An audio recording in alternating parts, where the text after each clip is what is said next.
ये सिर्फ एक पॉडकास्ट की जर्नी नहीं है, ये जर्नी है एजुकेशन में रिफॉर्म्स की जर्नी। आप हमें छड़ी लौटा दो, हम डिसिप्लिन लौटा देंगे।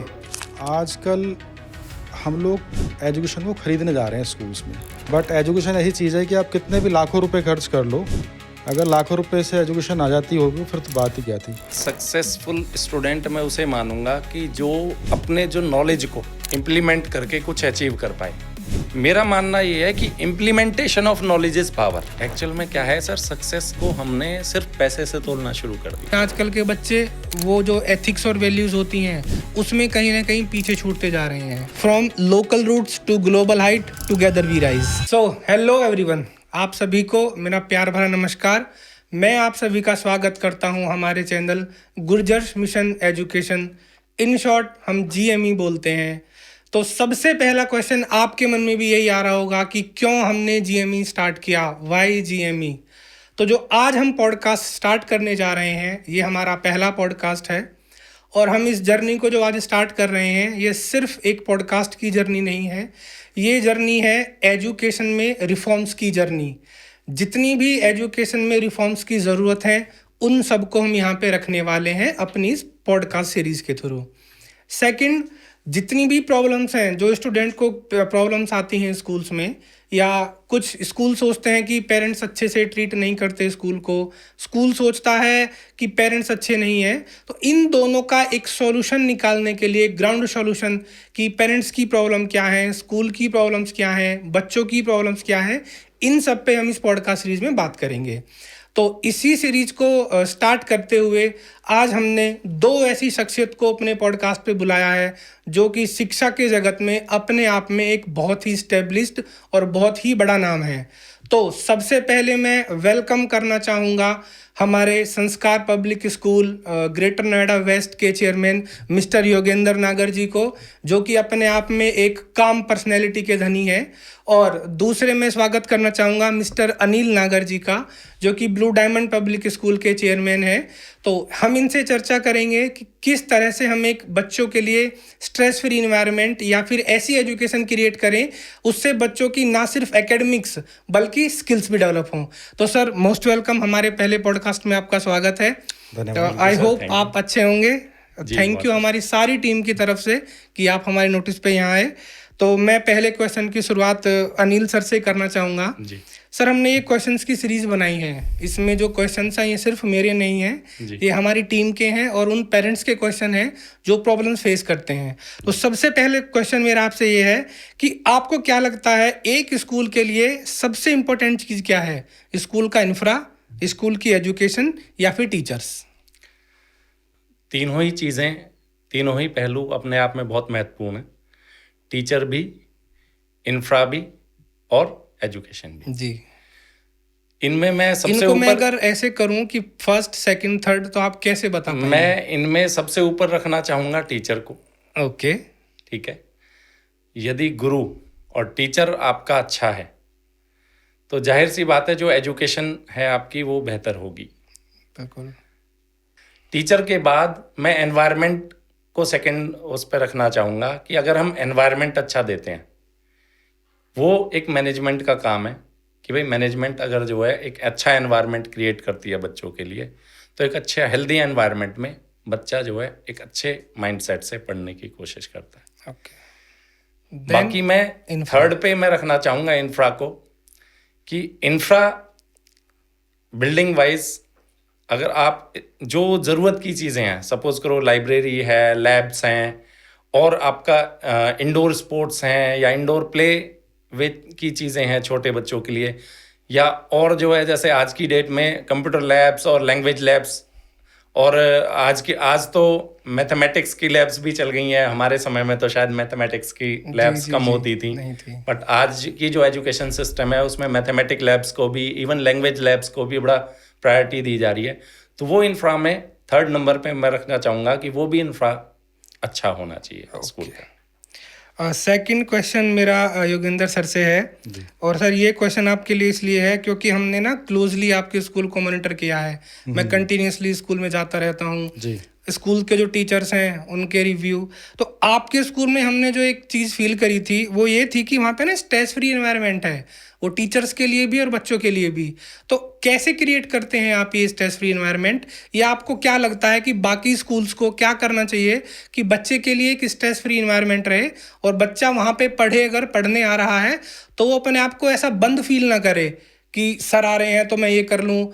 उनको लगना चाहिए, ये उनके जीन में होना चाहिए कि मैं स्कूल आया हूँ तो जो मैं कर रहा हूँ मैं सही कर रहा हूँ। पहली बात तो मैं बोलूँगा कि स्ट्रेस आता कहाँ से है, स्ट्रेस बनाता कौन है। ये बहुत बड़ा क्वेश्चन है। तो स्ट्रेस बनाते पेरेंट्स हैं या टीचर्स हैं या स्कूल का एनवायरनमेंट उस तरह का, उससे स्ट्रेस बनता है। अगर हम उस कॉज पे भी काम करें कि जो बच्चों के अंदर जो स्ट्रेस बना है, वो जो कॉम्पिटिशन्स की भावना बच्चों के अंदर आती है, वो कौन क्रिएट कर रहा है उसको? वो क्रिएट कहीं ना कहीं पेरेंट्स तरफ से होती है। बिल्कुल बिल्कुल। कि आज के समय में हर कोई चाहता है कि मेरा बच्चा इंजीनियर बने या डॉक्टर बने, कोई नहीं चाहता कि बच्चा को ह्यूमैनिटीज़ लेके कहीं पे कुछ उस तरह का चीज़ें जाएं। तो हमें वहाँ पर काम करना बहुत ज़रूरी है कि पेरेंट्स की काउंसलिंग हो, उस तरह की पेरेंटिंग हो कि भाई आप बच्चे के अंदर की चीज़ देखें, उसके अंदर क्या कैपेबिलिटी है। अगर हम 60% को कोई बच्चा है और उसको कहें कि आप नीट की तैयारी करो, उसका मन नहीं है पढ़ने का, और पेरेंट्स ज़बरदस्ती करते हैं कि आप यहाँ कोचिंग जाओ, वहाँ कोचिंग जाओ, तो मुझे लगता है कि उसको वो और स्ट्रेस में ले जाते हैं बच्चों को। एक उनको बच्चे को लगता है कि भाई मेरे ऊपर जो है माता पिता का इतना वो है कि मैं ये मुझे करना ही करना है और मुझसे हो नहीं पा रहा है वो। तो उसको हम जो सब्जेक्ट में उसके में रुचि है उसको अगर वो चीज़ दें हम, तो आई थिंक बहुत ज़्यादा स्ट्रेस फ्री बच्चे रह सकते हैं। Okay. तो अब थर्ड क्वेश्चन डिसिप्लिन के ऊपर है और बारी भी अनिल सर की है। तो डिसिप्लिन की बात हो और सर आपकी बात ना हो, क्योंकि ब्लू डायमंड के पढ़े हुए बच्चे, जो जब से आपने ब्लू डायमंड की चेयरमैनशिप संभाली होगी तब से जो बच्चे ब्लू डायमंड में पढ़े हैं मोस्टली नोन है हमारे। तो जब हमने ये बोला कि हम पॉडकास्ट लेके आ रहे हैं और अनिल सर आ रहे हैं, तो सबके क्वेश्चंस थे, कुछ के मजाक में थे, कुछ के ऐसे ही कि अनिल सर को बोलना सर कि वो ना इतना डांटते हैं बच्चों को कि हमें स्कूल छोड़े हुए 8 साल होगी लेकिन आज भी डर रहता है। तो डिसिप्लिन के ऊपर मेरा नेक्स्ट क्वेश्चन आपसे ये है कि स्कूल का डिसिप्लिन और स्टूडेंट की फ्रीडम, इन दोनों में बैलेंस कैसे बनाएं कि बच्चे की फ्रीडम भी ना छीने और स्कूल का डिसिप्लिन भी बना रहे। विकास जी, क्वेश्चन बहुत अच्छा है। और जहाँ तक आपने डिसिप्लिन की बात की, तो मैं ये कहता हूँ कि विद्यालय में सबसे पहला कदम रखने के बाद सबसे पहली चीज़ डिसिप्लिन से शुरू होनी चाहिए। एग्जैक्टली। ये खाली विद्यालय की ही बात नहीं कर रहा मैं, अगर खाली विद्यालय से अलग भी बात करूँ तो हमारी लाइफ में भी सबसे पहला जो चीज़ आनी चाहिए वो डिसिप्लिन आनी चाहिए। बगैर डिसिप्लिन के मैं ये मानता हूँ कि लर्निंग नहीं है, अच्छी लर्निंग। अगर आपकी लाइफ डिसिप्लिन्ड है तो आपकी लर्निंग अच्छी होगी। अब क्या है कि डिसिप्लिन के साथ साथ फ्रीडम भी बच्चे एक्सपेक्ट करते हैं। है बिल्कुल। अब डिसिप्लिन क्या है कि कहीं ना कहीं स्ट्रिक्टनेस दिखती है। डिसिप्लिन में बच्चों को एक पहलू दिखता है, उनको स्ट्रिक्टनेस दिखती है, उसके बेनिफिट्स नहीं दिखते। यदि उनको बेनिफिट्स दिखने लग जाएं तो वो डिसिप्लिन को सेकेंडरी लेंगे ही नहीं। बच्चे क्या है, डिसिप्लिन को सेकेंडरी लेते हैं। पहले ये सोचते हैं कि हम स्कूल आए हैं, पढ़ने आए हैं, किताब पढ़ने आए हैं। सिर्फ किताब पढ़ना स्कूलिंग नहीं है। स्कूल में जो शिक्षा मिलती है लाइफ के डिसिप्लिन्स से शुरू होता है, उसके बाद किताब पढ़ाए जाते हैं। अगर डिसिप्लिन की हम बात करें या एक बच्चे के हम टॉडलर से एजुकेशन की बात करें तो टॉडलर को तो किताब नहीं पढ़ाई जाती, लेकिन टॉडलर को डिसिप्लिन सिखाया जाता है बचपन से। तो डिसिप्लिन तो हमारी फर्स्ट लर्निंग है। तो मेरा ये मानना है कि एजुकेशन में यदि आप डिसिप्लिन्ड नहीं हो तो फिर एजुकेशन आप अच्छी नहीं ले पाओगे। अब बच्चों को आपने एजुकेशन के साथ डिसिप्लिन के साथ साथ आपने बात करी फ्रीडम की। फ्रीडम तो अगर आप जो है डिसिप्लिन के दायरे में रहते हुए चीज़ों को आप करते हो तो फ्रीडम हर कोई देता है। फ्रीडम है अगर आप ग्राउंड में पहुंच गए और ग्राउंड में भी एक डिसिप्लिन्ड वे में आप कोई भी स्पोर्ट्स कर रहे हो, फ्रीडम है। अगर आप किसी भी एक्टिविटी को कर रहे हो, अब एक्टिविटी को करने का मतलब है आप स्टेज पे जा रहे हो, लेकिन स्टेज पे जाने का एक तरीका सलीका वो डिसिप्लिन्ड होना चाहिए। एग्जैक्टली। अब इसमें रही बात फ्रीडम की, तो आपको एक्सप्रेस करने के लिए तो फ्रीडम है वहां पे, तो डिसिप्लिन फ्रीडम को कहीं भी नहीं रोकता है।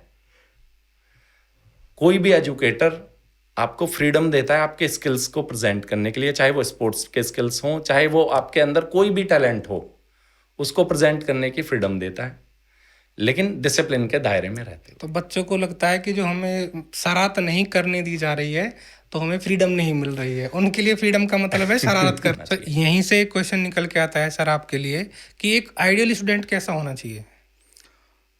एक स्कूल के लिए तो आइडियल स्टूडेंट हम कहेंगे कि जो अपना सभी वर्क टाइम पे करता हो, सारे वर्क अपने टाइम पे करता हो, और ख़ास करके टीचर का सम्मान करता हो और माता पिता का सम्मान करे, और जो चीज़ें उसको दी जाती हैं करने के लिए वो हर चीज़ में अपना अपना जो भी उसका पार्टिसिपेशन है वो अच्छे से निभाए। सभी के लिए आई थिंक आइडल वही होगा, चाहे स्टूडेंट हो या टीचर हो, सभी आइडल का तो मतलब ये जो अच्छे से काम कर रहा है वो आइडल स्टूडेंट है। बिल्कुल। चलिए, तो नेक्स्ट क्वेश्चन आपसे है, इम्पोर्टेंट क्वेश्चन है कि इंडिया की एजुकेशन सिस्टम में सबसे बड़ा चैलेंज क्या लगता है? कि जो इंडिया का एजुकेशन सिस्टम है आप देखोगे टाइम टू टाइम चेंज हुआ है, शायद आपके टाइम पे कुछ चीज़ें अलग होंगी, हमारे टाइम पे कुछ अलग थी, और अगर हम आज मॉडर्न एजुकेशन की बात कर रहे हैं तो वो अलग है। तो क्या कुछ चैलेंजेस हैं जो इंडिया के एजुकेशन सिस्टम में, या तो वो बदलने नहीं चाहिए थे, या अगर वो बदले तो वो अच्छे पैरामीटर्स पे चेंज नहीं हुए, या फिर अच्छे हैं? क्या चैलेंज है इंडिया के एजुकेशन सिस्टम में? देखिए विकास जी, बदलना तो बहुत ज़रूरी है। एग्जैक्टली। बदलाव तो बहुत ज़रूरी है, प्रकृति का बदलाव नियम है नहीं बदलाव। आएगा तो फिर हम कहीं रह नहीं सकते। तो बदलाव होना चाहिए, पॉजिटिव वे में बदलाव हो भी रहे हैं, ऐसा नहीं है बदलाव नहीं हो रहे हैं। जी। और टाइम का डिमांड है, समय की डिमांड है कि भाई हमें बदलना पड़ेगा। अगर हम कुछ समय पहले की बात करें तो तरीके अलग थे। हम अगर आज की बात करें कि जो न्यू एजुकेशन पॉलिसी है या NCF है, उसमें क्या दिया हुआ है? उसमें ये दिया हुआ है कि पहले के समय में बच्चों को बहुत ज़्यादा याद करना पड़ता था। जी। हम अगर अभी भी कुछ टाइम पहले की बात जी बोलें जी जी। तो चैप्टर्स के कुछ क्वेश्चन आंसर लिखाए जाते थे, उनको याद उनको करते याद थे बच्चे, करना होता रटते था। थे, और उनको ही फिर आप लिखते थे आके आंसर शीट में। अभी का क्या है, जो NCF है उसमें बिल्कुल चेंज है कि आप बच्चों को अपनी लैंग्वेज में लिखने दीजिए। बच्चे का अगर लॉजिक क्लियर है, कॉन्सेप्ट क्लियर है, उस क्वेश्चन का आंसर अगर बच्चा अपनी लैंग्वेज में लिखता है जी। तो आपको उसके ऊपर मार्क्स देने पड़ेंगे। तो कहीं ना कहीं उसके स्किल्स डेवलप होते हैं उससे। हाँ, तो उसमें क्या होता है, बच्चे को बहुत रटना नहीं पड़ता, वो सिर्फ लॉजिकल चीज़ों को सोचेगा कि क्या है इसके बारे में क्या है, उसके बाद में वो अपने आंसर खुद से लिख सकता है। तो ये बदलाव बहुत अच्छा है, जो NCF में बदलाव आया है बहुत अच्छा है इस तरह की। तो हम ये कह सकते हैं कि जो रटने वाली शिक्षा थी वो भी अगर कहीं ना कहीं देखें तो अपने लिए बहुत अच्छी थी, क्योंकि जो सबकॉन्शियस माइंड होती है हमारी परमानेंट मेमोरी, वो उसको कैप्चर करती थी, उसको बूस्ट करती थी।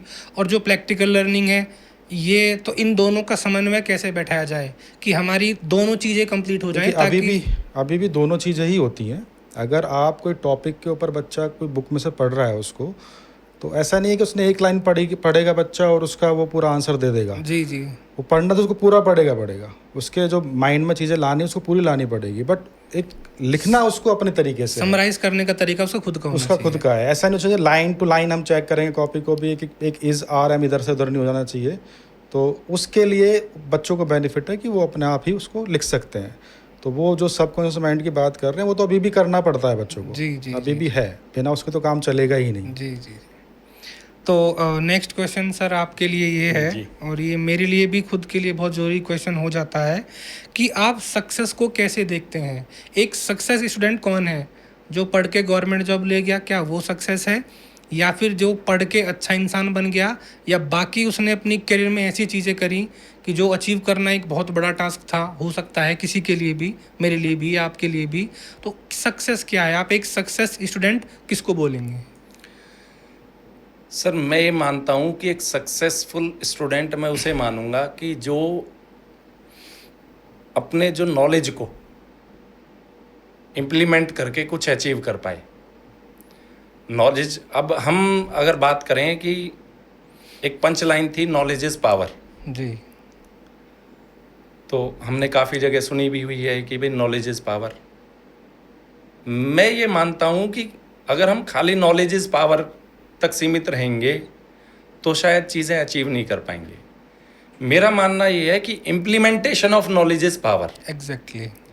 जब तक उस नॉलेज को वो कहीं इम्प्लीमेंट नहीं करेगा तो पावर में कन्वर्ट नहीं कर पाएगा। तो सक्सेसफुल स्टूडेंट वही है जो उसने पूरे जीवन नॉलेज ली और उसने कहीं ना कहीं उसको इम्प्लीमेंट किया, और इम्प्लीमेंट करके उसने कुछ अचीव किया, तो उसको मैं सक्सेस मानूंगा। जैसे वो पहले बोला जाता था कि ज्ञानी वो है जिसने अपने ज्ञान को आत्मसात कर लिया। जी जी। तो इम्प्लीमेंट कर लिया नॉलेज को, वो सेम ज्ञान को आत्मसात कर लिया, तो वो सक्सेस स्टूडेंट है। क्योंकि आज के टाइम में जो पर्सनली हम फील करते हैं, चाहे वो पेरेंट्स हों चाहे सोसाइटी हो, अगर पढ़ के कहीं जॉब लगी है 30,000 की भी और वो गवर्नमेंट जॉब है तो बोलते हैं कि ये सक्सेस है। और प्राइवेट सेक्टर में कोई चाहे वो 1 लाख रुपए पर महीने की जॉब कर रहा है अपने स्किल्स के बेस पे, सर तो उसको तो यही बोलते हैं कि पता नहीं कहीं कर रहा है नौकरी। एक्चुअल में क्या है सर, सक्सेस को हमने सिर्फ पैसे से तोलना शुरू कर दिया। ये बहुत बड़ी प्रॉब्लम है। तो सक्सेस सिर्फ पैसे से तोलना नहीं है। चलो नेक्स्ट क्वेश्चन करने से पहले थोड़ा सा जो स्कूल्स हैं उनके दर्द को भी समझ लेते हैं। तो मेरा नेक्स्ट क्वेश्चन यही है कि आपके जो स्कूल्स हैं वेल स्टेब्लिश्ड हैं, बहुत पुराने स्कूल चल रहे हैं, तो एक जो रूरल या फिर स्मॉल टाउन के जो स्कूल होते हैं उनको, और जो मेट्रो सिटीज़ में स्कूल्स होते हैं उनको चैलेंज तो फेस करने पड़ते हैं। लेकिन मेरे पर्सनली अगर मैं बात करूं तो जो रूरल या स्मॉल टाउन के जो स्कूल्स हैं उनको बहुत ज़्यादा चैलेंजेस फेस करने पड़ते हैं।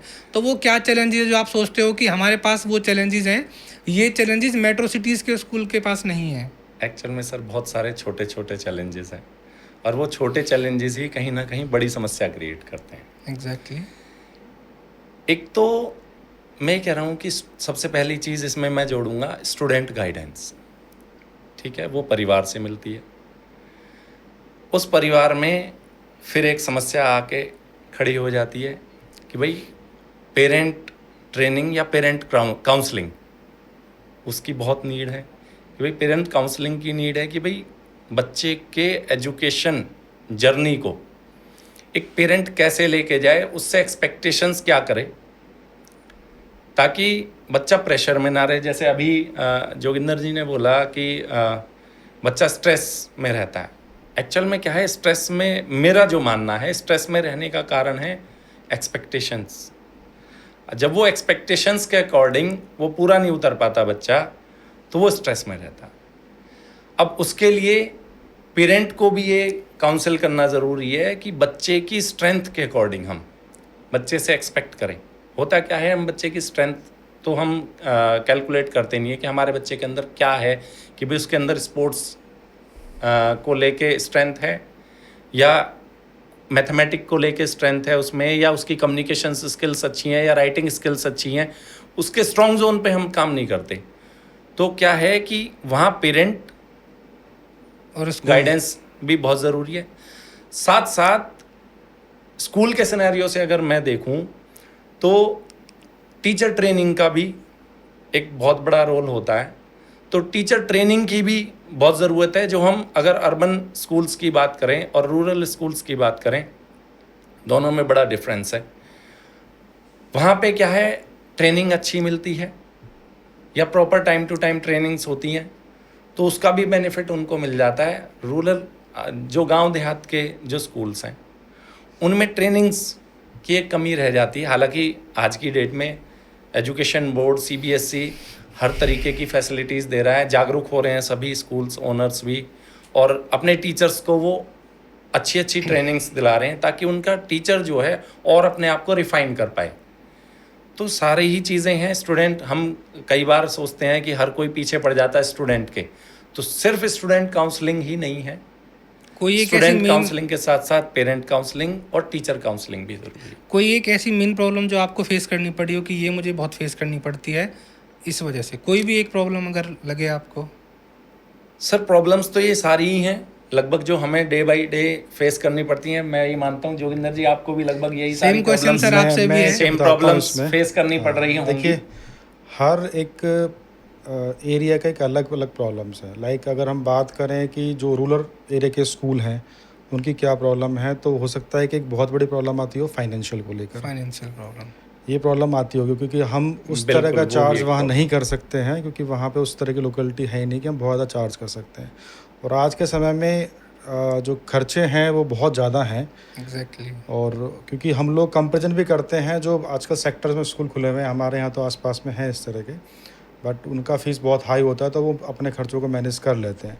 तो हमें जो फाइनेंशियल होता है कि हमें आप ये लगा लीजिए कि अगर एक ट्रांसपोर्टेशन की अगर बात करें हम, तो उसमें आप इतनी फ़ीस नहीं ले सकते, लेकिन हमें सर्विस वैसे ही लोगों को देनी है जैसे और लोग दे रहे हैं। जी जी जी, करते हुए। मुझे थोड़ा सा एक फ़र्क ये भी लगता है विकास जी, कि आजकल हम लोग एजुकेशन को ख़रीदने जा रहे हैं स्कूल्स में। तो वो अपना एक अधिकार जमाते हैं कि मैं कुछ पे कर रहा हूँ यहाँ पे, तो मुझे कुछ चाहिए। चाहिए।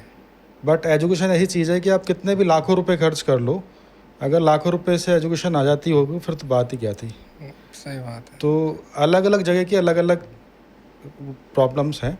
तो फाइनेंशियल तो मैं कहूँगा कि रूरल एरिया में ज़्यादा है। बिल्कुल बिल्कुल ऐसा। हाँ, तो आई एग्री विद दैट कि लेकिन स्कूल वाले इतना अच्छा वो कर मैनेज करके चलते हैं कि वो फिर भी काफ़ी अच्छा स्कूल्स कर रहे हैं रूरल एरिया में भी। चलिए, तो मैं नेक्स्ट क्वेश्चन अनिल सर से स्टार्ट करता हूँ। जी सर, आज के बच्चों में जो वैल्यूज़ है और डिसिप्लिन वो कम होते जा रहे हैं। कि मॉरल वैल्यूज़ अगर हम देखते हैं तो हमें अगर अपने पढ़ाए हुए टीचर मिलते हैं, हम जाके पैर छूते हैं उनके, हम शर्म फील नहीं करते हैं। लेकिन आजकल के बच्चे वो जो एथिक्स और वैल्यूज़ होती हैं उसमें कहीं ना कहीं पीछे छूटते जा रहे हैं। वो बस गुड मॉर्निंग और गुड इवनिंग तक सीमित होकर रह गए हैं। लेकिन जो पैर छूने की एक परंपरा होती थी, गुरु शिष्य परंपरा होती थी, तो इसमें वो पिछड़ते जा रहे हैं। आजकल के स्टूडेंट्स को देखोगे तो पैर छूने में शर्माते हैं गुरु के। ये तो हमारी परंपरा रही है वर्षों की, गुरु के पैर छूना। और अगर ज़बरदस्ती पैर छूने भी पड़े तो बस घुटनों तक हाथ लगाया और सोच लिया कि काम हो गया। तो क्या स्कूल को ये सब चीज़ें करनी चाहिए कि बच्चों में ये एथिक्स और वैल्यूज़ डाली जाएं? सर, मैं ये कहूँगा कि क्वेश्चन बहुत अच्छा है आपका। मैं इसमें ये कहूँगा कि खाली स्कूल इसकी जिम्मेदारी ना लेके बिल्कुल, पेरेंट और स्कूल बिल्कुल बिल्कुल, और ये हमारी सोसाइटी, म्यूचुअल अंडरस्टैंडिंग दोनों की है, म्यूचुअल। ये सभी इसकी जिम्मेदारी लें और सभी एक बच्चे पे नज़र रखें, तो शायद तब ये चीज़ें हम और बेहतर तरीके से कर पाएंगे। एक्चुअल में क्या हो गया, एजुकेशन में आज की डेट में नंबर गेम हो गया हाँ, कि वे कितने बच्चों के परसेंट आए हैं? मार्क्स से रिलेटेड हो गए। बच्चा डिग्री ले जाता है, उसके बाद मनी माइंडेड हो गया। Exactly. उसको सिर्फ अपना जो है इकोनॉमी से, अपनी पर्सनल इकोनॉमिक प्रॉब्लम्स को सॉल्व करना है। हम कहीं ना कहीं जो एथिक्स हैं लाइफ के, जो वैल्यूज़ हैं, उनको भूलते जा रहे हैं। एग्जैक्टली। तो ये सिखाना बहुत ज़रूरी है। और एक गुरु को चाहिए कि भाई सबसे पहले डिसिप्लिन में जो है वो मोरल वैल्यूज़ ज़रूर सिखाए, एग्जैक्टली। ताकि बच्चों को बड़ों का सम्मान, अब बड़ों क्या, अपने साथियों का, छोटों का, सभी का सम्मान होना चाहिए। हम ये कहते हैं कि हम अगर अपनी लाइफ पे बात करें तो अभी एक दिन हंस रहे थे हम किसी के साथ बैठे हुए, उसमें ये कर रहे थे कि जैसे हम एक इस एज, उस एरा में पैदा हुए जहाँ जब हम अपनी स्कूलिंग कर रहे थे, तो हालांकि हंसने वाला विषय है, बट अगर इसे देखा जाए तो बड़ी लॉजिकल बात लगी उनकी मुझे। तो उन्होंने कहा कि जब हम छोटे थे तो हमें सिखाया जाता था बड़ों का सम्मान करना चाहिए। जैसे जैसे धीरे धीरे हम बड़े हो गए, अब हमें सिखाया जा रहा है कि छोटों का भी सम्मान करना चाहिए। तो कायदे से तो सम्मान का अधिकारी दोनों है, चाहे वो बड़ा हो चाहे छोटा हो। आज का छोटा बच्चा भी एक अपना रिगार्ड, रेस्पेक्ट, उसकी ईगो पे बात आ जाती है। अगर उसको रिगार्ड ना मिले वो तुरंत मना कर देता है, उसको बेसिक रिगार्ड ना मिले। अब वो एक्सपेक्ट तो कर रहा है, लेकिन क्या वो दूसरों को रिगार्ड दे रहा है? तो यदि ये चीज़ें हमने अपनी एजुकेशन में नहीं सिखाई तो सिर्फ पैसा रह जाएगा, एथिक्स खत्म हो जाएंगे, एथिक्स खत्म हो Moral जाएंगे, education खत्म हो मोरल जाएगी। एजुकेशन खत्म हो जाएगी। इसलिए बुकिश एजुकेशन के साथ साथ मोरल वैल्यूज़ को सिखाना बहुत से भी ज़्यादा ज़रूरी है। यहीं से मुझे एक बात याद आ रही है, जब हम पढ़ते थे तो एक नैतिक शिक्षा की अलग से बुक लगती जी थी। जी, आज वो बुक ही खत्म हो गई है खत्म स्कूल हो से। गई तो ये एक है चैलेंज। तो हम जो बोल रहे हैं कि वो सिखाई जाए, तो कहीं ना कहीं अगर एक बुक हम स्कूल में लगा दें तो सब कॉन्शियस माइंड को आप भी मानते हैं कि सब कॉन्शियस माइंड जैसी चीज़ें होती हैं, अगर बच्चा बचपन से वो कुछ पढ़ रहा है जी। तो वो बच्चे के सब कॉन्शियस माइंड में जाएंगी और उसी के अकॉर्डिंग वो पूरी ज़िंदगी रिएक्ट करेगा। पहला तो गुरु का ही सम्मान नहीं हो रहा, चाहे वो पेरेंट हो चाहे वो टीचर Exactly. हो, तो गुरु का सम्मान होना भी बहुत ज़रूरी है। और मैं तो कहता हूँ कि हो सकता है कि बात थोड़ी सी कड़वी लगे, बट डर थोड़ा बहुत होना चाहिए, उससे सम्मान भी आ सकता है। बिल्कुल सर। अगर जैसा हम एक एग्जांपल आपने मुझे बताया था एक बार कि साउथ के कोई एक डीएम थे, वो अपनी टीचर के पास गए थे और एजेड सी टीचर थी और वो बोल रहे थे कि मैम हमको हाथ में डंडी मारो। हाँ, ये और ये देखा गया कहावत है। भी है कि टीचर बोलते हैं कि आप हमें छड़ी लौटा दो, हम डिसिप्लिन लौटा डिसिप्लिन देंगे। लौटा देंगे। जी तो ये है, कहीं ना कहीं इसके बहुत सारे रूट कॉजेज हैं। बच्चा तो एक मिट्टी का कच्चा घड़ा है, जिसको जैसे बताओगे जैसे करोगे वैसे करेगा वो। जी जी जी। तो सर मेरा नेक्स्ट क्वेश्चन आपसे ये है कि जो टीचर्स होते हैं वो किसी भी स्कूल की अगर बैकबोन की बात करें तो वो टीचर ही होते हैं। तो टीचर को इंस्पायर्ड और मोटिवेटेड रखने के लिए आप क्या करते हैं अपने स्कूल में कि आपको लगे कि हाँ हम ये कुछ यूनिक करते हैं, इसी वजह से हमारे टीचर इंस्पायर्ड और मोटिवेटेड होते हैं छुट्टियों के अलावा? देखिए, अगर मैं अपनी बात करूं तो मैं साल में बीच बीच में जी कुछ टीचर्स को बुलाता हूं अपने ऑफिस में भी, कुछ इंडिविजुअली बातें करता हूं। कहीं किसी का लगता है कुछ परेशानी किसी को है, किसी की बात से कोई नाराज़ है, तो उससे बात करने की कोशिश करते हैं, उनको उसके पीछे का क्या कारण हो सकता है। कभी कभी देखो, एनवायरनमेंट ख़राब होने के कारण यही होते हैं कि मैंने कुछ बोला, सपोज कीजिए, जी और उसके पीछे का रीज़न क्या है मेरे पीछे बोलने का, वो ना समझ के एक अपनी एक अवधारणा बना लेते हैं टीचर्स की, मुझे ऐसा क्यों बोला जा रहा है, फिर उसको माइंड में लेके बैठ जाते हैं। और फिर मैं क्या करता हूँ, मैं क्लास ग्रुप वाइज मीटिंग्स लेता हूँ कभी कभी, उसमें प्रिंसिपल्स नहीं होती हैं, प्रिंसिपल मैम नहीं होती हैं उसमें, मैं अलग ही लेता हूँ, ताकि क्योंकि वर्किंग तो उन्हें करानी है, पूरा स्कूल का संभालना उनको ही है। तो कभी कभी आता प्रिंसिपल मैम के सामने कोई टीचर हो सकता है नहीं कुछ खुल के बोले चीज़ों को, तो वहाँ पर कुछ चीज़ें अगर आती हैं इस तरह की, तो वहाँ पे कुछ मोटिवेशनल बातें बोली जाती हैं कि आप लोग बहुत अच्छा काम कर रहे हैं, आप लोग इस फील्ड में बहुत अच्छा काम कर रहे हैं, हमारे यहाँ पे मैथ के बच्चे बहुत अच्छे हैं, हमारे यहाँ साइंस के बच्चे बहुत अच्छे हैं, जो आप लोग एक्टिविटी करा रहे हैं वो बहुत अच्छी है। तो वो मोटिवेशनल कुछ चीज़ें उनको बोली जाए, उनको कुछ प्रोत्साहन दिया जाए, उनकी तारीफ़ करी जाए, तो ऑटोमेटिकली इन्वायरमेंट भी सही रहता है और टीचर्स को लगता है कि हाँ, हमें जो सर हैं या मैम हैं वो सुनते भी हैं और समझते भी हैं। तो एक पॉजिटिविटी लेके आता है एनवायरनमेंट में वो चीज़ें। Sir same question goes to you, आप क्या करते हैं? विकास जी, जैसे कि आपने कहा कि मोटिवेशन के लिए क्या करना पड़ता है, तो मोटिवेशन, टीचर को मोटिवेटेड रखना मैनेजमेंट की एक बहुत बड़ी जिम्मेदारी भी है। अब मोटिवेशन अलग अलग तरीके से होता है। मोटिवेशन फाइनेंशियल मोटिवेशन भी हो सकता है, मोटिवेशन जो है उसको बेसिक एप्रिसिएशन वाला मोटिवेशन भी हो सकता है, मोटिवेशन उसकी एक एक्स्ट्रा लर्निंग भी हो सकती है। तो एक मैनेजमेंट, हर एक मैनेजमेंट में ये मानता हूँ कि कोशिश ये करती है कि उसकी फाइनेंशियल नीड्स के अकॉर्डिंग और उसकी फाइनेंशियल स्थितियों को देखते हुए एक फाइनेंशियल मोटिवेशन भी देती है टाइम टू टाइम। उसके अलावा मैं ये मानता हूँ कि अगर कोई भी टीचर अपने एफर्ट डाल रहा है, उसको टाइम टू टाइम यदि हम अप्रिशिएट कर रहे हैं एक अलग अलग वे में, वो अप्रिशिएशन जो है एक बेस्ट टीचर अवार्ड भी देके हो सकता है, वो अप्रिशिएशन एक जो है क्रिएटिव टीचर का अवार्ड भी हो सकता है। तो वो अप्रिशिएशंस अलग अलग वे में हो सकते हैं। वो अप्रिशिएशन जो है अगर हम ये कहें कि पूरे स्कूल के सामने, यदि बच्चों के सामने हम अप्रिशिएट कर रहे हैं टीचर को, तो टीचर अपने आप को बड़ा प्राउड फील करता है कि I have done something extra ordinary and मुझे जो है उसका सम्मान सब बच्चों के सामने मिल रहा है। और वो बच्चे भी यदि अप्रिशिएट करते हैं तो वो भी अपने आप में नेक्स्ट किसी एफर्ट के लिए और ज़्यादा मोटिवेटेड रहता है। उसके अलावा छोटे छोटे चीज़ें जो टीचर की खुशियों के लिए हम करते हैं कि सपोज़ करो हमने प्रिंसिपल से बोल के, डायरेक्टर से बोल के एक लंच पार्टी ऑर्गेनाइज कर दिया, एक छोटा सा टूर ऑर्गेनाइज कर दिया कि वो रिफ़्रेश फील करें, या कुछ थोड़ी सी एक छोटी छोटी हैप्पीनेस की हम बात करें, तो उनका भी हम ध्यान रखते हैं। टाइम टू टाइम एक मैनेजमेंट को करते रहना लंच और पड़ता है। टूर से याद आया कि जब भी अगली बार आप टीचर्स को लेके जाएं तो मुझे और हमारी टीम को बुलाएं। जी जी हमें बिल्कुल। ज़्यादा अच्छा लगेगा। चलिए सर, नेक्स्ट क्वेश्चन मैं आपसे पूछना चाहता हूँ कि आजकल का एनवायरनमेंट ऐसा हो गया है कि पेरेंट्स अपने बच्चों की कंपैरिजन दूसरे बच्चों से ज़्यादा करते हैं। जी बिल्कुल। ये क्या एक प्रॉब्लम है या क्या, आप क्या नाम देंगे इसको, सिनेरियो को? ये प्रॉब्लम ही कहूँगा मैं इसको। जी जी जी कि इसमें हो सकता है कि पेरेंटिंग की कमियां हों, और पेरेंट्स काउंसलिंग भी बहुत ज़रूरी है इस चीज़ को लेकर। जी और ये हमारे आसपास के जहाँ पर जितना भी एक अर्बन एरिया है वहाँ पे बहुत ज़्यादा है, और उसमें बच्चों में स्ट्रेस भी बहुत आता है। ऐसा नहीं होना चाहिए कि अगर आपके कोई रिलेटिव का बच्चा अगर किसी ने नीट क्लियर कर लिया है, और तो आप अपने बच्चे को प्रेशर करते हैं कि देखो उसने ये कर लिया, उसने ये कर लिया। तो कंपैरिजन कभी ना करें। सिर्फ ये करें कि उसको, बच्चे को मोटिवेट करो कि आपको ये करना है। जी आप ये कहोगे कि आपको मैथ में अच्छा करना है, ठीक है।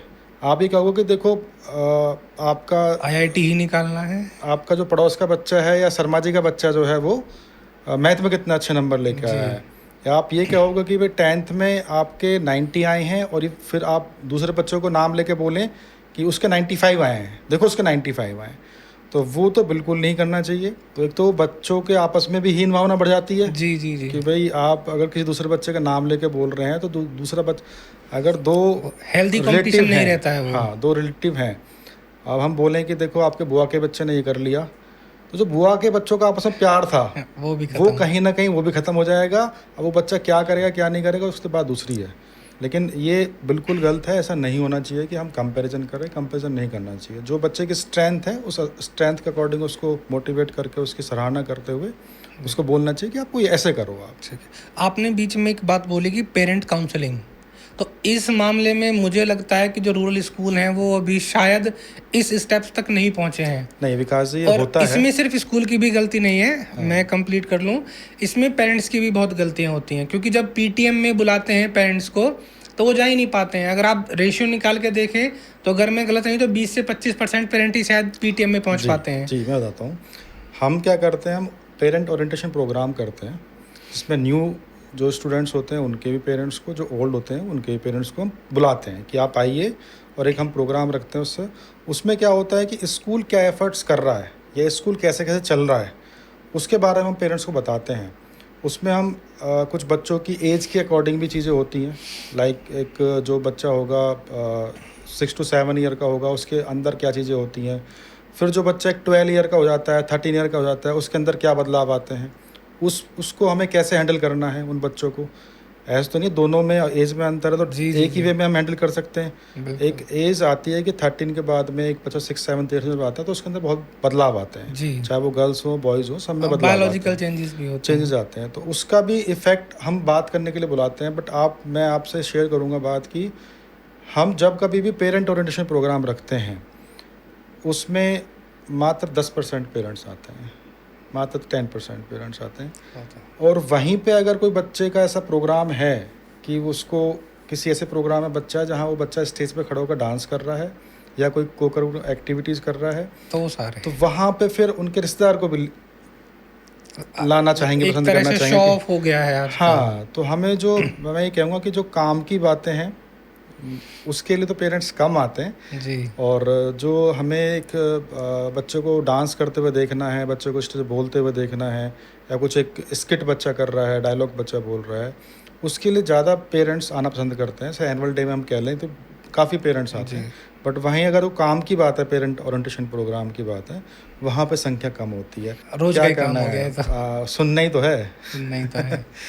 मैं इसमें सभी पेरेंट्स विकास- से रिक्वेस्ट करना चाहता हूँ कि जब भी आपके बच्चे की PTM हो आप प्लीज़ स्कूल ज़रूर जाएं। बच्चे सिर्फ स्कूल की ही रेस्पॉन्सिबिलिटी नहीं होते हैं, बच्चे सबसे पहले पेरेंट्स से सीखते हैं। आप डिसिप्लिन होंगे, आप अपने बच्चे को लेकर बहुत ज़्यादा जागरूक हैं, तो बच्चा भी इस चीज़ को नोटिस करेगा और स्कूल भी नोटिस करेगा। तो मैं रिक्वेस्ट करूँगा आप कंटिन्यूस बेस पे PTM अटेंड करें। इसमें ये विकास फायदा जी, हो रहा है। इसमें विकास जी मैं पहले तो मुझे ऐसा लगा कि शायद एक स्कूल की बात हो रही है तो स्कूल पे ब्लेम सा मुझे लगा कि भाई स्कूल क्या एफर्ट करता है जी पेरेंट काउंसलिंग के लिए, जी, जी, PTM के लिए। तो ऐसा नहीं है कि स्कूल एक्सपेक्ट करता है कि ज़्यादा से ज़्यादा पेरेंट्स PTM में या बच्चे की एजुकेशन को लेके वरीड हों और पीटीएम में आए और अपने बच्चे के लिए जाने, क्योंकि जब स्कूल एक अच्छे एफर्ट डाल रहा होता है तो उन एफर्ट्स को अप्रिशिएट करने के लिए या उन एफर्ट्स में जो छोटी छोटी कमियां रह गई हैं उनको जानने के लिए हर एक व्यक्ति रेडी रहता है कि भाई हमने एक टास्क किया, हमने जो है बच्चों को एजुकेट करने के लिए बेसिक एफर्ट्स किए, इन एफर्ट्स में क्या हम सक्सेसफुल रहे या उनमें क्या छोटी छोटी कमियां रही या क्या दिक्कतें पेरेंट को आ रही हैं, तो पेरेंट आए और वो बताए। तो ये एक्सपेक्टेशन ऐसा नहीं है कि सिर्फ पेरेंट एक्सपेक्ट करता है, स्कूल भी एक्सपेक्ट करता है। मैं साथ साथ इसमें जोगिंदर जी की बात से एग्री कर रहा हूँ कि होता क्या है, एक ह्यूमन नेचर है। जब बच्चा बहुत छोटा होता है तो बच्चे से लगाव पेरेंट ज़्यादा दिखाता है। जी जी। जब बच्चे की जो एकेडमिक है, जब बेसिक एकेडमिक स्टार्ट हो रही होती है तो वहाँ आप ये देखते होगे नॉर्मली स्कूल्स में लगभग 90% पेरेंट, क्या 100% पेरेंट, जब एक एजुकेशन शुरू होती है स्टार्ट में तो वहाँ 90 से 100% पेरेंट वहाँ प्रेजेंट होता है पीटीएम में, अपने बच्चे के बारे में जानना चाहता है, मेरा बच्चा पढ़ रहा है नहीं पढ़ रहा, क्या एक्टिविटी कर रहा है, क्या सीख रहा है डे बाय डे। जैसे ही वो सेकंड थर्ड तक आया 20% पेरेंट इंटरेस्ट लूज कर देते हैं और उसके बाद जिम्मेदारी सिर्फ मदर की रह जाती है। जी जी। ये जिम्मेदारी सिर्फ स्कूल की नहीं है, साथ साथ पेरेंट की भी है कि भाई वो बच्चा क्या परफॉर्म कर रहा है, उसको क्या दिक्कतें आ रही हैं, उसको कैसी सपोर्ट चाहिए। तो वो चीज़ें जो स्कूल से एक्सपेक्ट कर रहे हैं, जो सपोर्ट स्कूल से एक्सपेक्ट कर रहे हैं, पेरेंट को भी बराबर इन्वॉल्व रहना पड़ेगा। और अगर यदि ऐसा पेरेंट करना शुरू कर दें, थोड़ा भी अपना इन्वॉल्वमेंट बच्चे की एजुकेशन का, इसको एटलीस्ट स्कूलिंग तक, 12th स्टैंडर्ड तक, स्कूलिंग तक अपना इंटरेस्ट लूज ना करें, प्रॉपर अपने बच्चे पे ध्यान दें, तो मैं नहीं मानता कि एजुकेशन में कहीं भी कोई दिक्कत आएगी और बेहतर भविष्य में उसके कोई दिक्कत आएगी। ओके, तो अगला क्वेश्चन है मेरा आपसे कि एक अच्छा टीचर ढूंढना कितना टफ टास्क है? आप मुझे एक चीज़ बताइए कि आपके आसपास में सराउंडिंग में या अनिल जी के सराउंडिंग में कितने लोग हैं ऐसे या कितने बच्चे ऐसे हैं जो ये पहले कहते हो कि मुझे टीचर बनना है? कोई नहीं सर। जो हमारे यहाँ इंडिया में वो प्रथा ही नहीं रही कि कोई एक बच्चा कहे कि मुझे टीचर बनना है। सब क्या, किसी बच्चे से पूछ लो क्लास में जाके, क्या कहेगा? मुझे इंजीनियर बनना है, मुझे डॉक्टर बनना है, मुझे पायलट बनना है। मैं हमेशा ये बात कहता हूँ कि मेरा एरोनॉटिकल इंजीनियरिंग का बैकग्राउंड रहा और मैं टीचिंग के फील्ड में आया, तो मैं तो हमेशा कहता हूँ कि मैं तो एक एक्सीडेंटल टीचर हूँ। हाँ, तो टीचर्स जो होते हैं ढूंढना वाकई बहुत मुश्किल होता है, अच्छा टीचर ढूंढना जो वास्तव में उसका मन हो टीचिंग करने का। जी। मैं तो हमेशा पूछता हूँ, बड़ा स्किल है सर। हाँ, मैं इंटरव्यू में पूछता हूँ हमेशा कि आप बाई चॉइस टीचर हैं या बाई चांस टीचर हैं? तो by chance he mostly by chance मिलते हैं, बाई चॉइस नहीं मिलते हैं जी, बहुत कम मिलते हैं। तो टीचर ढूंढना वास्तव में बहुत एक मुश्किल टास्क होता है। और हालांकि ये हम अपने आप को भाग्यशाली समझते हैं कि हमें अच्छे टीचर मिले हुए हैं, बहुत अच्छे से काम कर रहे हैं सभी। लेकिन हाँ, थोड़ा हट समय लगता है अच्छे टीचर को ढूंढने में, मिलने में। बहुत सारे चीज़ों को देखना पड़ता है कि उसकी मेंटल लेवल क्या है, उसका सोशल वो क्या है। तो ये है, आज के समय में टीचर को ढूंढना आसान तो है नहीं। आसान। जी जी। अच्छा, जब हमने अपने व्यूअर्स को बताया कि हम पॉडकास्ट स्टार्ट कर रहे हैं और उस 2 पॉडकास्ट में अनिल सर और जोगिंदर सर आ रहे हैं, तो उनके भी कुछ क्वेश्चंस थे जी कि हमने एक रिव्यू लिया उनके कि आप कौन से क्वेश्चन पूछना चाहते हैं।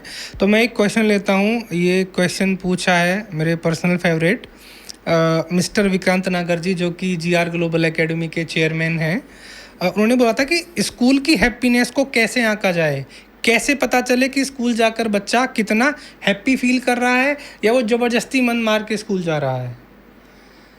सर, इस हैप्पीनेस में यदि एक स्कूल एनवायरनमेंट को आप नोटिस करेंगे तो स्कूल एनवायरनमेंट में यदि टीचर्स खुश हैं, वहाँ बच्चे एक स्कूल के अंदर आके सुबह जब वो बड़े एक हेल्दी माइंड से, हैप्पी माइंड से स्कूल आ रहा है और बच्चा खुश होकर तैयार होकर जा रहा है कि भाई मुझे स्कूल जाना है, तो दैट मीन्स वो खुश है, उसकी एजुकेशन, उसकी एकेडमिक्स, वो पेरेंट सेटिस्फाइड है कि भाई उसका जो लेवल होना चाहिए एजुकेशन का वो पेरेंट्स को मिल रहा है। उसके अलावा वो सिर्फ एकेडमिक के लिए नहीं आ रहा, उसको वो सारे हर एक एनवायरनमेंट मिल रहा है जो उसको ओवरऑल डेवलपमेंट के लिए चाहिए। विनय भाटी जी का एक क्वेश्चन था कि जो मेंटल हेल्थ है उसका क्या हम क्या कर सकते हैं? मेंटल हेल्थ को कैसे बच्चा मैनेज करे और बच्चे के पेरेंट्स भी मैनेज करें ताकि वो मेंटली फिट रहें, डिप्रेशन, एंजाइटी, ऐसी चीज़ों को अपने ऊपर हावी ना होने दें? सर मेंटल हेल्थ के लिए तो देखो बेसिक हम जो फिज़िकल एक्टिविटीज़ और एक्सरसाइजेज हैं, सबसे पहले तो योगा, मेडिटेशंस, ये बहुत बड़ा एक रोल प्ले करती हैं। और आजकल स्कूल्स में जो हैं ये एक पार्ट है स्कूलिंग का कि सुबह मॉर्निंग असेंबली में एक्सरसाइजेज और मेडिटेशंस वगैरह ये सब कराए जाते हैं। तो मेंटल हेल्थ कहीं ना कहीं वो बेसिक एक्सरसाइजेज मेंटल हेल्थ को फिट रखने में हेल्प करती हैं। उसके साथ साथ मैं ये मानता हूँ कि टाइम टू टाइम काउंसलिंग एक बहुत बड़ा रोल प्ले करती है कि वो एक मेंटल हेल्थ को बैलेंस रखने में हेल्प करती है। जैसे अगर हम ये बात करें कि हालांकि कॉर्पोरल पनिशमेंट तो सभी स्कूल्स में बैन है, बट सख्ताई जो है अगर हम बात करें तो पेरेंट भी सख्ताई करता है, टीचर भी थोड़ा बहुत तो सख्त बोलता है। अब सिर्फ सख्त बोलने से काम नहीं चलेगा या सख्ताई करने से काम नहीं चलेगा। मैं ये कह रहा हूँ कि भाई उसके लिए उसकी काउंसलिंग, कि अगर जो है किसी बच्चे ने अपने दिमाग में उस सख्ताई को देखते हुए टीचर के प्रति या पेरेंट के प्रति मन में उसके ये आ जाता है कि भाई ये तो मेरे लिए अच्छे नहीं है, अब वो ये धारणा बना लेगा कि भाई ये मेरे लिए अच्छा इंसान नहीं है। जब तक उसकी काउंसलिंग नहीं होगी वो उस माइंडसेट, उस स्टेज से नहीं निकलेगा। तो काउंसलिंग बहुत बड़ा रोल प्ले करती है उसकी मेंटल हेल्थ को सही रखने में, मैं तो ये मानता हूँ। ठीक है सर, हमने संस्कार पब्लिक स्कूल के कुछ टीचर्स थे, नितेश कसाना जी, भावना गोस्वामी जी और गौरव नागर जी, उनसे आपके बारे में कुछ पूछताछ की थोड़ी। तो उन्होंने बोला कि सर के जो इंस्टीट्यूशनल एथिक्स हैं और मॉरल्स हैं वो बहुत ज़्यादा हाई हैं और वो बहुत काम रहते हैं। जैसा कि मैंने इंटरव्यू में भी बताया कि काम पर्सनैलिटी के धनी हैं। तो कैसे मैनेज करते हैं आप, इतने हम्बल, इतने काम कैसे रह पाते हैं इतने सारे प्रेशर के बीच में? विकास जी, ये तो हम भी सीखना चाहेंगे और समझना चाहेंगे जोगिंदर जी से। सब हमारे व्यूअर्स भी ये समझना चाहते हैं कि कैसे इतना काम रख पाते हैं खुद को इतने प्रेशर से। देखिए विकास जी, होता क्या है, मेरी जो जर्नी रही है वो शुरू में मैं स्कूल नहीं देख रहा था जी। मैं जॉब में था जी। तो एज ए ये कह लीजिए कि एम्प्लॉय मैंने काम किया है, किसी के अंडर में काम किया है, मेरे भी बॉस थे वहाँ पे। और हर कोई एम्प्लॉय जो है अपने बॉस को कुछ ना कुछ कहता ही है। वो काम कराते तो बॉस को कुछ ना कुछ कहना ही पड़ेगा। जी। और वो हो भी जाता है। जब हम 4 एम्प्लॉय बैठे हुए हैं, अरे इसने ऐसे कर दिया, अरे उसने ऐसे कर दिया, ये तो ऐसे करता है, वो तो ऐसे करता है, तो वो कहीं ना कहीं बैक बाइटिंग होती है। हर ऑफिस में होती है, हर स्कूल में भी होती है। बॉस से कभी कोई कुछ नहीं रहता। जी।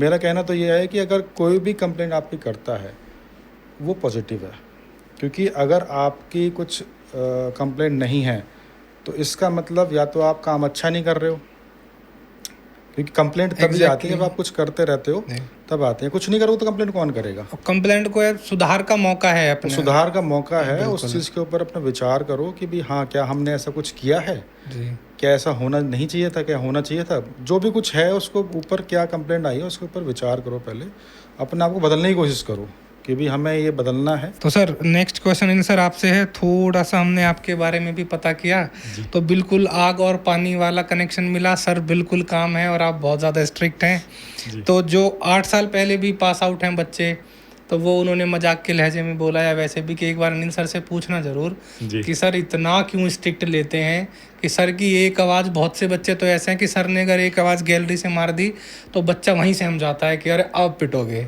तो ये स्ट्रिक्टनेस कहाँ से आई? आपकी मजबूरी बनी लेके आनी या आप रियल में ही इतने स्ट्रिक्ट हैं? मुझे तो नहीं लगता पर्सनली, जितना मैं आपको जानता हूँ आप बहुत स्वीट हैं, बहुत अच्छे से बात करते हैं, लेकिन ये जो स्कूल में बच्चों के अंदर खौफ है, ये जो 8 साल बाद भी नहीं निकल पा रहा है, इसका क्या कारण है? विकास जी, पहले तो मैं ये बताना चाहूँगा कि एज अ स्टूडेंट जी, अपनी पर्सनल लाइफ में मैं बहुत decent and cool and calm person रहा हूँ जी। तो शायद ही एग्रेशन मेरी लाइफ में कभी रहा हो। अब रही बात रिएक्ट करने की, तो कई बार रिएक्शंस जो होते हैं वो वास्तव में एक एग्रेशन होता है और कई बार दिखावे वाला रिएक्शन भी होता है जी। तो सर डांटना, मैं ये मानता हूँ कि गलत नहीं है, तरीके सही होने चाहिए, डांट का एक लिमिट होनी चाहिए। अच्छी जगह पे तो sir finally end of the day गुरु को क्या चाहिए कि उसका बच्चा, उसका शिष्य कामयाब हो जाए, उससे बड़ी खुशी उसके लिए नहीं है। चलो, पेरेंट्स के लिए आपके सुझाव या सजेशन से पहले मैं एक लास्ट क्वेश्चन, आप दोनों के लिए ही मेरा लास्ट क्वेश्चन है। मैं जोगिंदर सर से स्टार्ट करूंगा। सर, अगर आपको मौका मिले कि एक दिन के लिए आपको इंडिया का एजुकेशन मिनिस्टर बनाया जाए या फिर आपको सारी पावर्स दे दी जाएं कि आप एक दिन के लिए आप एजुकेशन में कुछ भी रिफॉर्म कर सकते हैं, तो आप क्या रिफॉर्म करना चाहेंगे? देखिए, रिफॉर्म तो बहुत होने हैं अभी जी ऐसा तो नहीं कि एक रिफॉर्म से काम चल जाएगा। जी रिफॉर्म तो बहुत होने हैं। अगर आप मेरी बात करें, मैं क्या बदलाव करना चाहूँगा, जी। तो मैं तो ये चाहूँगा कि मैं एजुकेशन फ्री कर दूँ अरे वाह, क्या बात है! इससे अच्छा बदलाव और सभी क्या होगा? जगह। मतलब स्वास्थ्य और शिक्षा ही चीज़ है कि ये फ्री में मिलनी चाहिए हमारे इंडिया में। जी सर, ऐसे मत बोलिए वरना पेरेंट्स कल ही स्कूल पहुंच जाएंगे आपके कि जी आप फ्री कर दो, आप तो चाहते हो। पहले मैं, अब जब वो बनूंगा तभी तो हो पाएगा। लेकिन शिक्षा और स्वास्थ्य हमारे देश में फ्री होने चाहिए। ठीक है। तो सर, एक दिन के अनिल कपूर, आपका तो नाम भी अनिल है, तो क्या करेंगे आप अगर आपको एक दिन के लिए मौका मिले कि रिफॉर्म करने का या कुछ चेंज करने का एजुकेशन में, तो वो आप सर क्या जैसे कि करेंगे? जोगिंदर जी ने कहा कि चेंजेस तो छोटे छोटे चेंजेस तो बहुत सारी जगह हैं जो हमें अपने सिस्टम में करने चाहिए। बट मैं वापस एक चीज़ पे आऊँगा जो अभी हम थोड़ी देर पहले बात कर रहे थे, टीचर ट्रेनिंग की। जी तो मैं ये चाहूँगा कि भाई एजुकेशन सिस्टम में ये चेंज होना चाहिए कि भाई टीचर ट्रेनिंग किसी भी बोर्ड द्वारा ये मैंडेट हो जाए, चाहे वो पेड हो चाहे वो फ्री हो। चलिए, तो मेरा एक क्वेश्चन ये है आपसे कि बच्चों की मेंटल जो स्किल्स होते हैं उनको डेवलप करने के लिए क्या आप अपने स्कूल्स में कोई ऐसे प्रोग्राम चला रहे हैं जो एक्स्ट्रा करिकुलम एक्टिविटीज़ में आते हैं? जी विकास जी, ऐसे बहुत सारे अभी को करिकुलम एक्टिविटीज़ होती हैं। हाँ, स्किल्स में आपका, जैसे आप बात कर रहे हैं एबेकस की, तो जी। एबेकस की तो हम करा ही रहे हैं और आपके जी। सहयोग से ही करा रहे हैं वहाँ जी पे जी जी, abacus की। Thank you. उसमें बच्चों का एक तो कंसंट्रेशन बहुत इंक्रीज होता है जी। बच्चे, और कैलकुलेशन फास्ट होते हैं, तो मैथ में बहुत इम्प्रूवमेंट होती है जी बच्चों जी की। जी बहुत हेल्प मिलती है उन चीज़ों से। प्लस आपका कोडिंग का कुछ चीज़ें होती हैं। जी। अगर कंप्यूटर में बच्चा इंटरेस्ट है तो कोडिंग कुछ चीज़ें होती हैं। जी तो ये चीज़ें हैं। आपका स्किल देखिए, डांस भी है जी। स्किल, आपका म्यूज़िक भी है। जी जी जी और अभी हम एक स्काउट बैंड का करते हैं। स्काउट बैंड हमारे यहाँ पे हैं, तो बच्चे जी। वो बैंड बजाना सीखते हैं, वो भी एक स्किल है। हाँ, सब तो skills बहुत की सारे चीज़ें हैं। स्किल्स पे काम होता है स्कूल्स में। तो सर, लास्ट में आप जो हमारे व्यूअर्स हैं उनको, या जो पेरेंट्स देख रहे हैं या स्टूडेंट्स देख रहे हैं, उनके लिए आपका कोई सजेशन या कोई मैसेज जो एजुकेशन या किसी भी चीज़ से रिलेटेड हो? जी, मैं तो सभी से ये कहूँगा कि एक तो बच्चों में कभी कंपैरिजन ना करें, जी और समय देना बहुत ज़रूरी है बच्चों के साथ बैठना। अगर कोई बहुत ज़्यादा पढ़े लिखे लोग भी नहीं हैं, तो उसमें भी क्या होता है कि हमारे पास ये बातें आती हैं कि भाई हमें तो ये चीज़ें आती नहीं है जो अभी आप इस समय बच्चे पढ़ रहे हैं। जी तो मैंने कहा कोई ज़रूरत नहीं है, स्कूल में बच्चा पढ़ के आया है, आपको सिर्फ उसके साथ बैठना है। अगर आप बैठ भी जाएंगे तो आई थिंक वो अपना होमवर्क कर लेगा और अपने सारी चीज़ों को अच्छे से कर लेगा। जी तो सभी से है, स्कूल को भी समझे। आप लोग पेरेंट्स को मैं कहूँगा कि पेरेंट्स घर पे बच्चों को ये सिखाएं कि जो आपके शिक्षक हैं, गुरु हैं आपका, उनका सम्मान करें। हम स्कूल में ये सिखाएं कि जो आपके माता पिता हैं, आपको उनका सम्मान करना चाहिए, उनका आदर करना चाहिए। सर, सेम आपके लिए कि आप कोई सजेशन या कोई मैसेज पेरेंट्स के या स्टूडेंट्स के लिए? सर पेरेंट्स के लिए और स्टूडेंट्स के लिए मेरा मैसेज ये है कि एक तो समय की कीमत समझे स्टूडेंट। जी समय जो आज बीत गया वो दोबारा नहीं आने वाला, तो आज के समय को पूरा यूटिलाइज करते हुए वो उसका सदुपयोग करें। उसके साथ साथ पेरेंट के लिए मैसेज ये है कि भाई पेरेंट्स जो है अपना जो भी रोल एक लाइफ का है कि भाई बच्चे की एजुकेशन से लेके, बच्चे की परवरिश से लेके, उसकी बेसिक नीड से लेके वो समय से पूरा करें। साथ साथ मॉनिटरिंग भी रखें। साथ साथ मॉनिटरिंग ये रखें कि जो हम करने की कोशिश कर रहे हैं बच्चा उसके अकॉर्डिंग चल रहा है नहीं। हम भी अपना रोल प्ले कर रहे हैं पूरी जिम्मेदारी से। एक स्कूल, एक एजुकेटर अपना रोल प्ले करता है पूरी जिम्मेदारी से। साथ साथ पेरेंट और स्टूडेंट भी अपना एक रोल प्ले पूरी जिम्मेदारी से करें। तो आज आपने बात की ब्लू डायमंड स्कूल के चेयरमैन मिस्टर अनिल नागर जी और संस्कार पब्लिक स्कूल के चेयरमैन मिस्टर योगेंद्र नागर जी से। आपके बहुत सारे जो कन्फ्यूजन्स थे मेंटल स्ट्रेस को लेके या फिर एजुकेशन को लेके, वो सभी दूर हुए होंगे। और मैं आशा करता हूँ कि आगे भी हम बाकी स्कूल के ऑनर्स को, प्रिंसिपल्स को अपने पॉडकास्ट में लेकर आएंगे। और रिक्वेस्ट करना चाहता हूँ कि आप सभी अपने सजेशंस, अपने क्वेश्चंस वो हमें कमेंट करके बताएं कि नेक्स्ट पॉडकास्ट में जब भी हम अपने गेस्ट को लेकर आएँ तो उनसे हम क्या क्वेश्चनिंग करें जो आपको लगता है कि उन पे बात होनी चाहिए, जो ऐसे जीवंत मुद्दे हैं जिन पे बात होनी चाहिए शिक्षा के विषय में, हम उन पे बात कर सकें। और ऐसे ही मज़ेदार पॉडकास्ट देखने के लिए जो कि एजुकेशन से भरपूर हैं, ज्ञान से भरपूर हैं, हमारे चैनल गुर्जर्स मिशन एजुकेशन को फॉलो करें यूट्यूब पे और इंस्टाग्राम पे भी फॉलो करें। Thank you Anil sir, thank you Joginder sir, आप हमारे साथ आए, आपने अपनी व्यूज़ हमारे साथ शेयर किए, हमें बहुत अच्छा लगा आपके साथ आज यहाँ पे बात करके। और आशा करता हूँ हमारे दर्शकों को भी चीज़ें बहुत अच्छी लगी होंगी। थैंक यू विकास जी, हमें यहाँ इनवाइट करने के लिए और इस बहुत सीरियस मुद्दे पे, क्योंकि आप एजुकेशन से जुड़े हुए हैं गुर्जर मिशन एजुकेशन के थ्रू, जी। तो इस पे चर्चा करने के लिए होप आप इस मिशन के साथ साथ एजुकेशन को और ऊंचाइयों पे ले जाने के लिए हेल्प करेंगे समाज की, सोसाइटी की। Thank you sir. धन्यवाद विकास जी, आपने हमें यहाँ बुलाया और इतना सम्मान से सारी बातें हुई हैं आज यहाँ पर। और मैं समझता हूँ कि कुछ ना कुछ अच्छा निकलेगा इन बातों से। जी। और जो आपकी टीम काम कर रही है वो बहुत बेहतरीन काम कर रहे हैं आप लोग। Thank you. ऐसे ही लगे रहिए और अपना जो जितना भी आपका जो मिशन है उसको पूरा कीजिए। थैंक यू, बहुत बधाई आपको। Thank you. हम मिलते हैं अगले पॉडकास्ट में एक नए मिशन के साथ, कुछ नए मज़ेदार क्वेश्चंस के साथ और बहुत ही अमेजिंग गेस्ट के साथ। Thank you. From local roots to global height, together we rise.